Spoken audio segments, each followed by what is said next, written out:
Hello students, welcome to maths vibes. आज हम discuss करेंगे सीएसआई या नेट 26 नवंबर 2020 में कैलकुलस ऑफ वेरिएशन से जो क्वेश्चन पूछे गए उसका डिटेल्ड एंड कंप्लीट सोल्यूशन हम करेंगे। अगर आपको वीडियो पसंद आए तो लाइक करें, शेयर करें और अगर अब तक चैनल को सब्सक्राइब नहीं किया है तो सब्सक्राइब करें। Also press the bell icon ताकि आपको नोटिफिकेशन मिल जाए। So the first question is part B में पूछा गया। क्वेश्चन आईडी है 536। The extremal of the functional jy integration from 0 to 1 to y dash square plus xy dx. Y of 0 is 0, y of 1 is 1 and y belongs to C2 interval 0 to 1 is। हमें इस variational problem के लिए extremal बताना है कि क्या होगा। चार ऑप्शंस हमें गिवन है। सो f हमें गिवन है 2 y dash square plus x y. So use Euler's equation. Euler's equation होती है curly f by curly y minus d by dx of curly f by curly y dash is equals to 0. So हमें इस f का with respect to सबसे पहले y differentiation करना है। So आएगा x minus d by dx of 2y dash is equals to 0. So यहाँ से x minus 2y double dash is 0.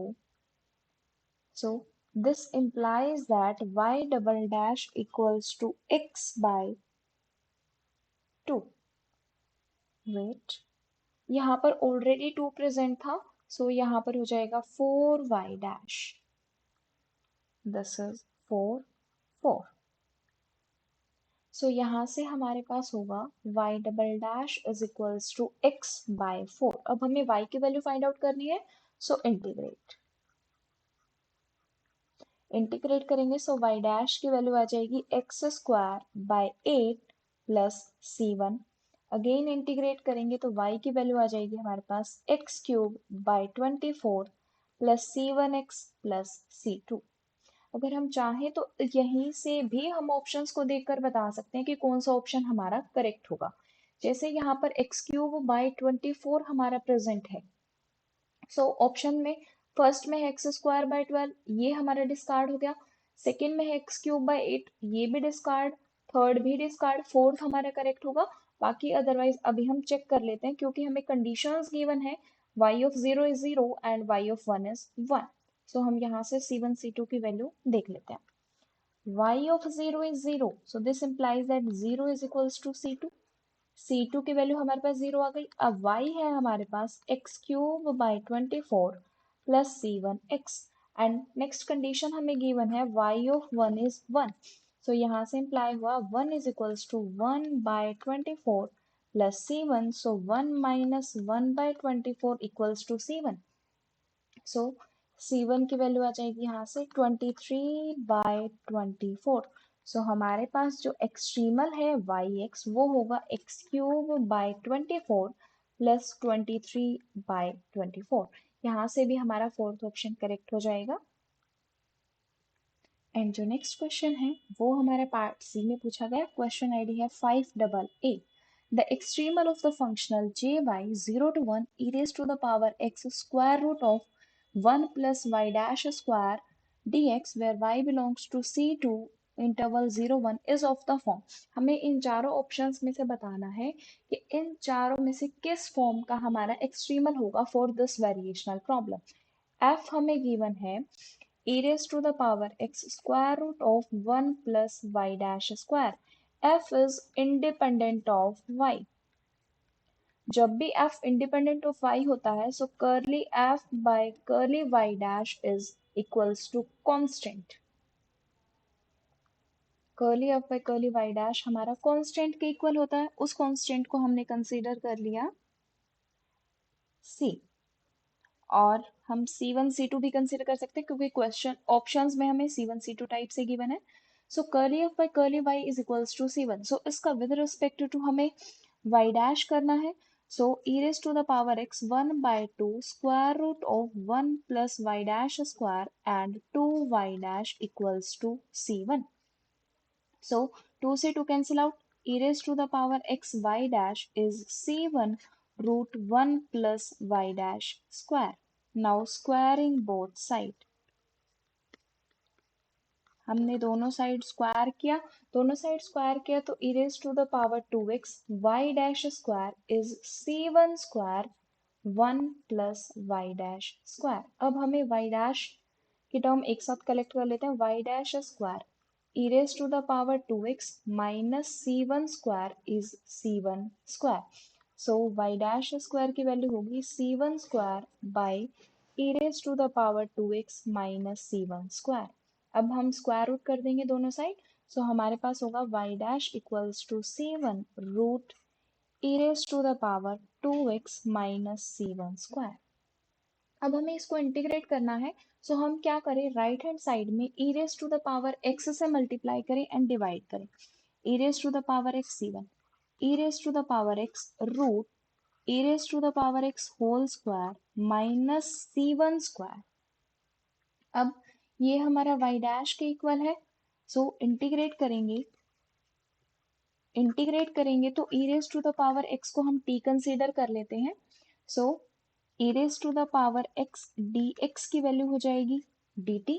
हमारे पास यहाँ पर होगा dy is integration c1 dt divided by t root t square minus c1 square. So इसकी value हो जाएगी हमारे पास secant inverse t by c1 and यहाँ पर c1 ऑलरेडी प्रेजेंट है, सो 1 बाय c1 आएगा, सो वो कैंसिल आउट हो जाएगा, plus constant of integration c2. So this is equals to y. So y की वैल्यू हो गई हमारे पास सीकेंट इनवर्स t की वैल्यू है हमारे पास e raise to the power x by c1 plus c2. यहाँ से हमें ये पता चला कि जो हमारा एक्सट्रीमल है वो सीकेंट इनवर्स की फॉर्म में होगा. दो ऑप्शंस हमें टेंजेंट इनवर्स की फॉर्म में गिवन है, सो वो हमारे दोनों इनकरेक्ट हो जाएंगे. एंड जो हमने एक्सट्रीमल अभी फाइंड आउट किया है वो हमारा secant inverse e raised to the power x का है, but first and second option में कोई भी एक्सपोनेंशियल फंक्शन नहीं गिवन है, सो दोनों ही ऑप्शन इनकरेक्ट है. बट अकॉर्डिंग टू CSIR उसने बी ऑप्शन को करेक्ट माना है, वो हम देख लेते हैं कि किस टाइप से हमारा बी ऑप्शन करेक्ट हो सकता है. सो हमें इस क्वेश्चन में किसी भी टाइप से कोई हमें कंडीशन नहीं गिवन है. जब भी कोई कंडीशन हमें नहीं गिवन है तो हम एक कंडीशन फाइंड आउट कर सकते हैं बाय यूजिंग ट्रांसवर्सालिटी कंडीशन. उसके लिए हमें क्या करना होगा, f of y dash at, जो हमें इनिशियल पॉइंट क्या गिवन है 0, अगर हम y एट 0 को y0 कंसीडर कर लें, so this is 0. It means f of y dash at 0 comma y0 is equals to 0. अब हमें f of y dash देखना है क्या होगा.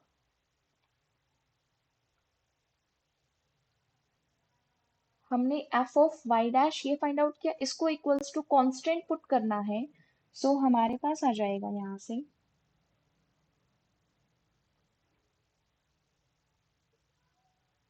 अगर हम यहाँ से इस तरीके से भी देखना चाहें कि f ऑफ y डैश, सो ये इक्वल्स टू हमें 0 पुट करना है, सो ये वाला फैक्टर तो हमारा 0 हो जाएगा, एक्सपोनेंशियल है ये कभी 0 होगा नहीं, सो यहाँ से y डैश को 0 होना पड़ेगा. सो y डैश को 0 होना पड़ेगा. यहाँ से हमारा इंप्लाई हुआ y dash equals to 0, but actual में जो y डैश की वैल्यू है वो हमारी है this value, this c1 by square root of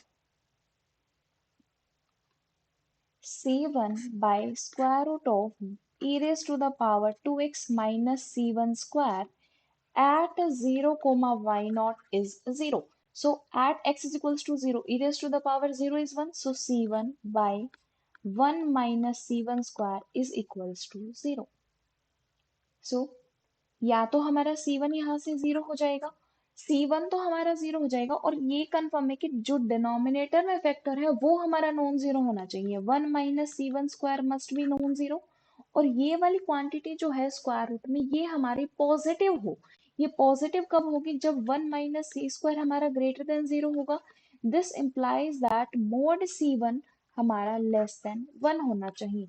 अगर हमारा फर्स्ट एंड सेकंड में से कोई ऑप्शन करेक्ट होगा तो वो हमारा मोड C1 लेस देन 1 के लिए करेक्ट होगा और C2 हमारा आर्बिट्रेरी है, सो सेकंड ऑप्शन हमारा तब करेक्ट हो जाएगा, बट एक्चुअल में इनमें से कोई भी ऑप्शन हमारा करेक्ट नहीं है।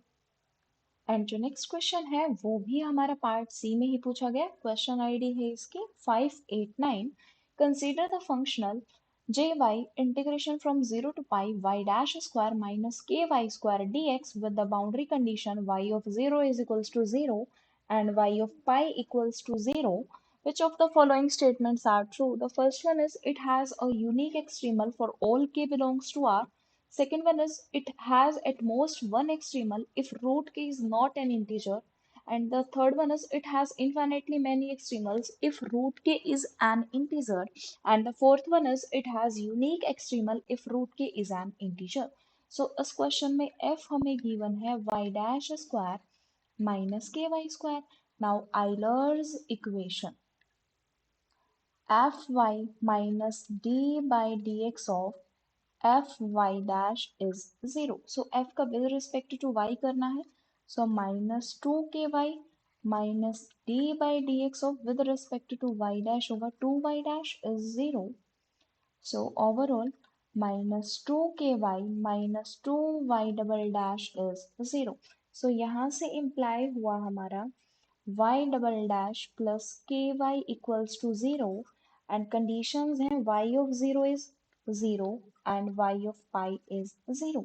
ये हमें एक SLP मिल गई, स्टर्म लिवलियस प्रॉब्लम है. सो हम चेक करते हैं k के डिफरेंट डिफरेंट वैल्यूज के लिए केस बनाते हैं. फर्स्ट केस है जब k हमारा 0 हो जाए. जब k हमारा 0 होगा तो y डबल डैश 0 हो जाएगा. तो y ऑफ x की वैल्यू होगी c1x plus c2. y of 0 is 0, यहाँ से इम्प्लाई हुआ c2 is 0. And next y of pi is 0, यहाँ से इम्प्लाई हुआ c1 pi is 0.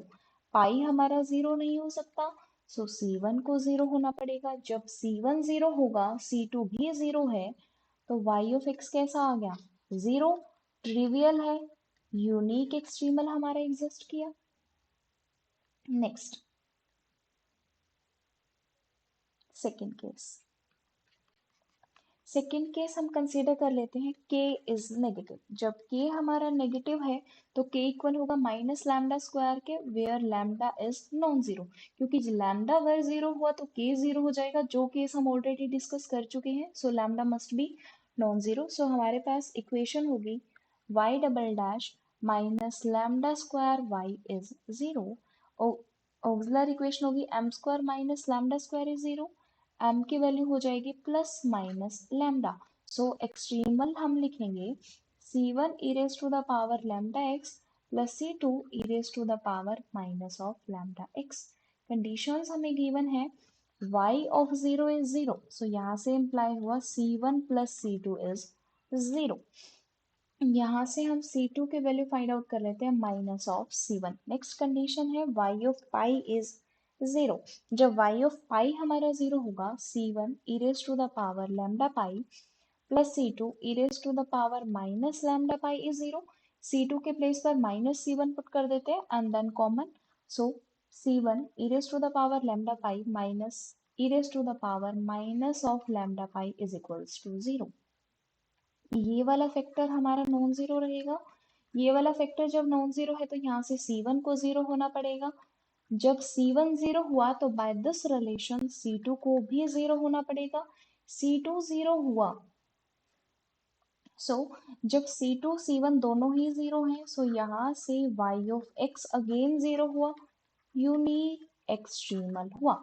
And k की वैल्यू इस केस में माइनस ऑफ लैम्डा स्क्वायर है एंड रूट के की वैल्यू क्या होगी? रूट के. सो यहाँ पर इमेजनरी आएगी, इमेजनरी आएगी, इट मीन्स नॉट इंटीजर. यहाँ से हमें पता चला जब रूट के की वैल्यू हमारे पास इंटीजर नहीं है तो हमें एक यूनिक एक्सट्रीमल मिला है. ऑप्शंस देखते हैं. सेकेंड ऑप्शन में हमें गिवन है it has at most one extremal if root k is not an integer. So ये हमारा करेक्ट हो जाएगा. एंड अब हम देखते हैं जब k हमारा पॉजिटिव होगा।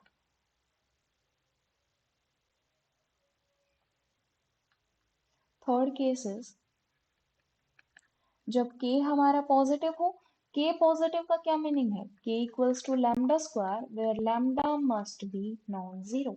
सो हमारे पास इक्वेशन हो जाएगी ऑक्सिलरी इक्वेशन 10। सो m की वैल्यू हो जाएगी यहाँ से plus minus lambda iota, and इस केस में एक्सट्रीमल होगा c1 cos of lambda x plus c2 sine of lambda x, and conditions हैं y of 0 is 0. Y of 0 is 0. This implies that C1 is 0. Next, y of pi is 0. जब C1 0 है तो C2 sin lambda pi must be 0. For non-trivial, for non-trivial, non-trivial के लिए क्या होगा? C2 must be non-zero. C2 non-zero होगा तो sin of lambda pi 0 होगा। Sine of lambda pi zero होगा, so lambda pi is equals to n pi where n belongs to Z minus zero. यहाँ से हमने एन जीरो को exclude किया है, वो इसलिए क्योंकि एन अगर जीरो हुआ तो लैम्डा जीरो हो जाएगा। लैम्डा इक्वल्स टू जीरो के कॉरेस्पॉन्डिंग हम ऑलरेडी केस डिस्कस कर चुके हैं। सो यहाँ से लैम्डा की वैल्यू आई n where n belongs to z minus singleton zero. k की वैल्यू क्या गिवन है? Lambda square, so this is equals to n square and now n belongs to n। Root के क्या होगा? n इंटीजर है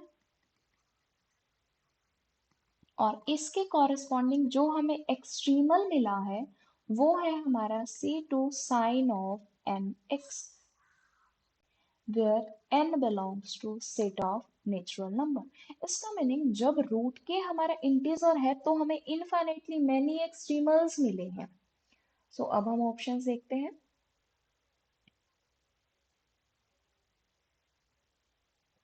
third option में है it has infinitely many extremal if root k is an integer, so ये हमारा correct होगा। But यहाँ पर k इक्वल्स टू जीरो का केस यहाँ पर एक्सक्लूड करना चाहिए था, क्योंकि k इंटीजर है। k equals to zero integer है, सो रूट के भी वहां पर भी हमारा इंटीजर होगा, तो उसके केस में हमें यूनिक मिला है। बट CSIR ने थर्ड ऑप्शन भी हमारा करेक्ट कंसीडर किया है, सो फोर्थ हमारा इनकरेक्ट हो जाएगा। एंड फर्स्ट में है कि for all k belongs to R it has unique extremal, so first भी हमारा इनकरेक्ट हो जाएगा। So second and third option इसके करेक्ट होंगे। Thank you.